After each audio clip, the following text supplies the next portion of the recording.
Hello friends, मैं हूं Ciaz गौर कुमार यादव और आज हम डिस्कस करने जा रहे हैं कंपनी रजिस्ट्रेशन के बारे में। कंपनी रजिस्ट्रेशन करने के पार्ट आता है private company, public company. Private और पब्लिक कंपनी में से आज बात करने जा रहे हैं प्राइवेट कंपनी के बारे में। तो सबसे पहले जानते हैं प्राइवेट वर्ड का मीनिंग क्या होता है। प्राइवेट वर्ड का मीनिंग होता है कि something which is not controlled by the public. Means ऐसी चीज जिसको कंट्रोल नहीं करा जा रहा है पब्लिक के द्वारा। मीन्स ऐसी प्राइवेट कंपनी जिसको कंट्रोल नहीं करेगी पब्लिक। आप मुझे बोले पब्लिक का मीनिंग क्या होता है। पब्लिक का मीनिंग जानने से पहले अपने को पता होना चाहिए कि प्राइवेट का मीनिंग क्या है। अगर हमें प्राइवेट का मीनिंग पता होगा तो हम ऑटोमेटिकली मान लेंगे जो उस डेफिनेशन के अंदर आएगी उसको प्राइवेट माना जाएगा, और जो उस डेफिनेशन के बाहर आएगी उस सब चीज़ों को पब्लिक माना जाएगा। तो प्राइवेट का मीनिंग क्या होता है। प्राइवेट का मीनिंग होता है कि जो कंपनी आप रजिस्टर करने जा रहे हो, जो प्रपोज कंपनी को आप रजिस्टर करने जा रहे हो, उसमें मिनिमम 2 मेंबर्स होंगे और मैक्सिमम 200 मेंबर्स उसमें जुड़ सकते हैं। तो उस केस में उसको मान लिया जाएगा, उसको प्राइवेट कंपनी मान लिया जाएगा। अगर मेंबर 3 है या 3 से ज़्यादा है और आप उसे as a public company register करवाते हो तो आपको एज ए पब्लिक कंपनी मानी जाएगी। बट प्राइवेट का मीनिंग होगा कि अगर आपने कंपनी रजिस्टर्ड करी तो मिनिमम 2% और मैक्सिमम 200% है, उसे वो रजिस्टर्ड करवाया है कंपनी एक्ट 2000 के 13 में सेक्शन 2 क्लॉज 68 के थ्रू, तो उसे प्राइवेट कंपनी माना जाएगा। मीन्स अगर आपकी कंपनी में 200 से ज़्यादा मेंबर होगी तो उसे ऑटोमेटिकली ही पब्लिक कंपनी मान लिया जाएगा। तो इसमें मिनिमम मेंबर की रिक्वायरमेंट पब्लिक कंपनी में ऑटोमेटिकली 3 हो जाती है और प्राइवेट कंपनी में 2 होती है, और पब्लिक कंपनी में मेंबर्स की कोई रिक्वायरमेंट नहीं होती और इसमें रिक्वायरमेंट होती है प्राइवेट कंपनी में। अब अगली बात करते हैं लिमिटेड का मीनिंग पता होना चाहिए। लिमिटेड का मीनिंग होता है कि जिसमें liability of member is limited up to the subscribe capital of the company by the member. Means जो कंपनी की टोटल ऑथराइज कैपिटल, जितना कंपनी टोटल इशू कर सकती है कैपिटल, उसमें से कंपनी कुछ कैपिटल को इशूड करती है तो इशू उसे कहते हैं इशूड कैपिटल। इशूड करी उसने 10 लाख रुपए और 10 लाख में से सब्सक्राइब हुई 5 लाख रुपए, और 5 लाख में से पेड अप करी, मतलब जो उसके मेंबर उसने पेड अप करी है पूरी 5 लाख। तो जो सब्सक्राइब कैपिटल को जो उसने पूरा सब्सक्राइब करा है मेंबर ने, तो वहाँ तक उसकी लाइबिलिटी बनती है। कल की डेट में कंपनी कोई डिफॉल्ट करती है या कुछ करती है तो उस केस में उस मेंबर की लाइबिलिटी है उस 5 लाख तक, क्योंकि उसने कैपिटल जो सब्सक्राइब कर रखी 5 लाख तक की सब्सक्राइब कर रखी है। और इंडिविजुअल मेंबर ने किसी ने 2 लाख की कर रहा है, किसी ने 1 लाख की कर, तो उनकी भी लाइबिलिटी 2 लाख 1 लाख तक ही होगी कंपनी को। अदरवाइज कितना भी लॉस हो कोई फर्क नहीं पड़ता। इंटेंशनली अगर कोई फ्रॉड हुआ है तो उस केस में उनकी पर्सनल लाइबिलिटी आ सकती है। अब जानते हैं कंपनी का मतलब क्या होता है।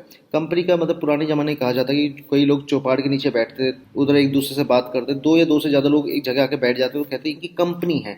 तो कंपनी का मीन्स होता है कंपनी। और कंपनी 2013 के हिसाब से क्या है कंपनी मतलब, कंपनी का मतलब जो दो से ज़्यादा लोग, एक प्राइवेट कंपनी बनाने के 2 लोग चाहिए होते, पब्लिक कंपनी के 3 लोग चाहिए होते। तो ये जब आते हैं एक साथ बैठते हैं और मिलते हैं एक साथ और किसी बिजनेस ऑब्जेक्टिव के लिए, लीगल बिजनेस ऑब्जेक्टिव के लिए मिलते हैं और उसको करने के लिए एक कंपनी को रजिस्टर करते हैं एज ए प्राइवेट कंपनी, तो उसे प्राइवेट कंपनी कहा जाता है।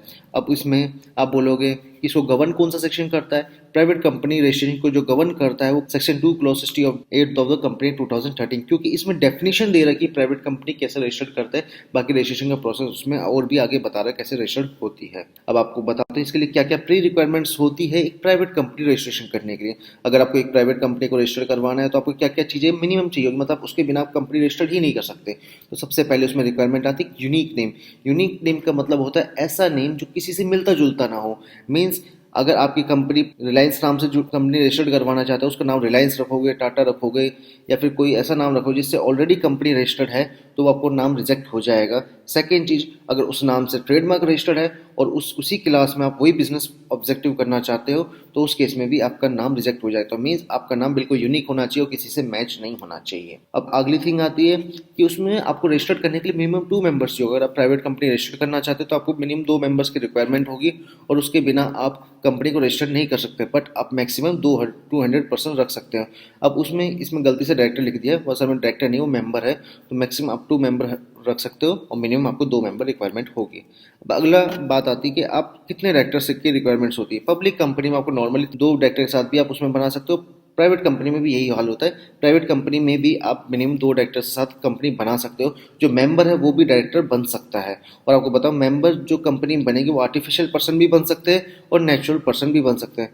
ठीक है। और आपको जो मैक्सिमम डायरेक्टर रखने पड़ते कंपनी आप अपॉइंट कर सकते हो, मैक्सिमम 15 डायरेक्टर्स आप अपॉइंट कर सकते हो एक कंपनी के अंदर में।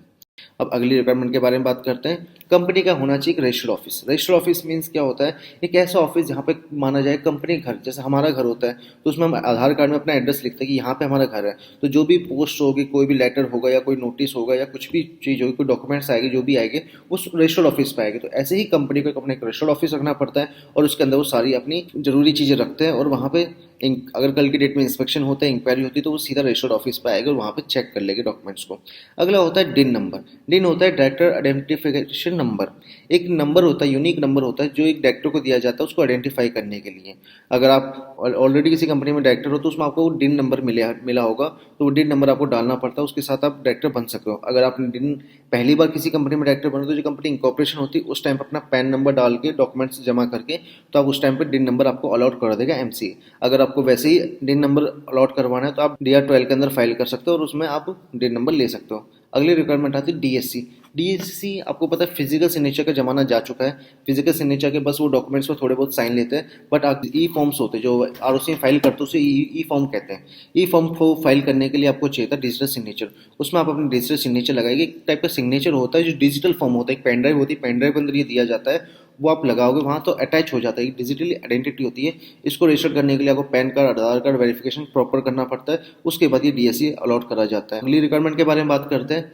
उसमें वन रेसिडेंट डायरेक्टर होना चाहिए। अगर आप एक प्राइवेट कंपनी बनाते हो उसमें आपने 2 डायरेक्टर की रिक्वायरमेंट दी, मिनिमम 2 डायरेक्टर चाहिए तो मैक्सिमम 15 रख सकते हो। तो उसमें से एक डायरेक्टर रेसिडेंट होगा। रेसिडेंट मीन्स जो इंडिया का रहने वाला होगा। रेसिडेंट का मतलब क्या होता है, रेसिडेंट का मतलब होता है वो अगर इंडिया में 180 दिन से ज़्यादा रहता है तो उसे रेसिडेंट ऑफ इंडिया माना जाता है, एज पर कन्वेंट 2013 के बाद। अब उसमें होता है शेयर होल्डिंग रेशियो। मीन्स अगर कंपनी में 2 या 2 से ज़्यादा मेंबर, मान के चलते कंपनी में बन के 4 मेंबर, उसमें कैपिटल है 1 लाख रुपए की, तो हमें रेशियो बताना पड़ेगा किस रेशियो में सब्सक्राइब करेंगे। जैसे उन्होंने 25-25-25% के रेशियो में कर लिया, या किसी ने 50% के रेशियो में 30-20-10 में कर लिया, ऐसे कर लिया तो उनको अपना रेशियो बताना पड़ेगा पूरा, और रेशियो के हिसाब से उनको कैपिटल को डिवाइड करा जाएगा, उतनी वो कैपिटल को सब्सक्राइब करेंगे। जैसे मैं बताया 20.4 इसने सब्सक्राइब कर रखी है, 35.4 फॉरनर ने ले रखी है। और आपको बताता हूँ फॉरनर भी आप इसमें शेयर होल्डिंग डाल सकता है, बट आपको ध्यान रखना है फॉरनर की लिमिट ज़्यादा नहीं होनी चाहिए। जो अपने को फॉरेन एक्ट बताते हैं उसमें बताया हुआ कि कितनी कितनी लिमिट में वो हिस्सेदारी ले सकते हैं कंपनी में, उस चीज़ को एक्सीड नहीं कर सकता। अब अगली बात करते हैं, कंपनी जिस चीज़ के लिए बनाई जाती है उसका ऑब्जेक्टिव लीगल होना चाहिए। लीगल ऑब्जेक्टिव का मीन्स होता है वो कोई ऐसा ऑब्जेक्टिव नहीं होना चाहिए जो किसी कंट्री के किसी एक्ट वैक्ट में लिखा हो कि इलीगल है, तो उस टाइप का कोई बिजनेस नहीं होना चाहिए।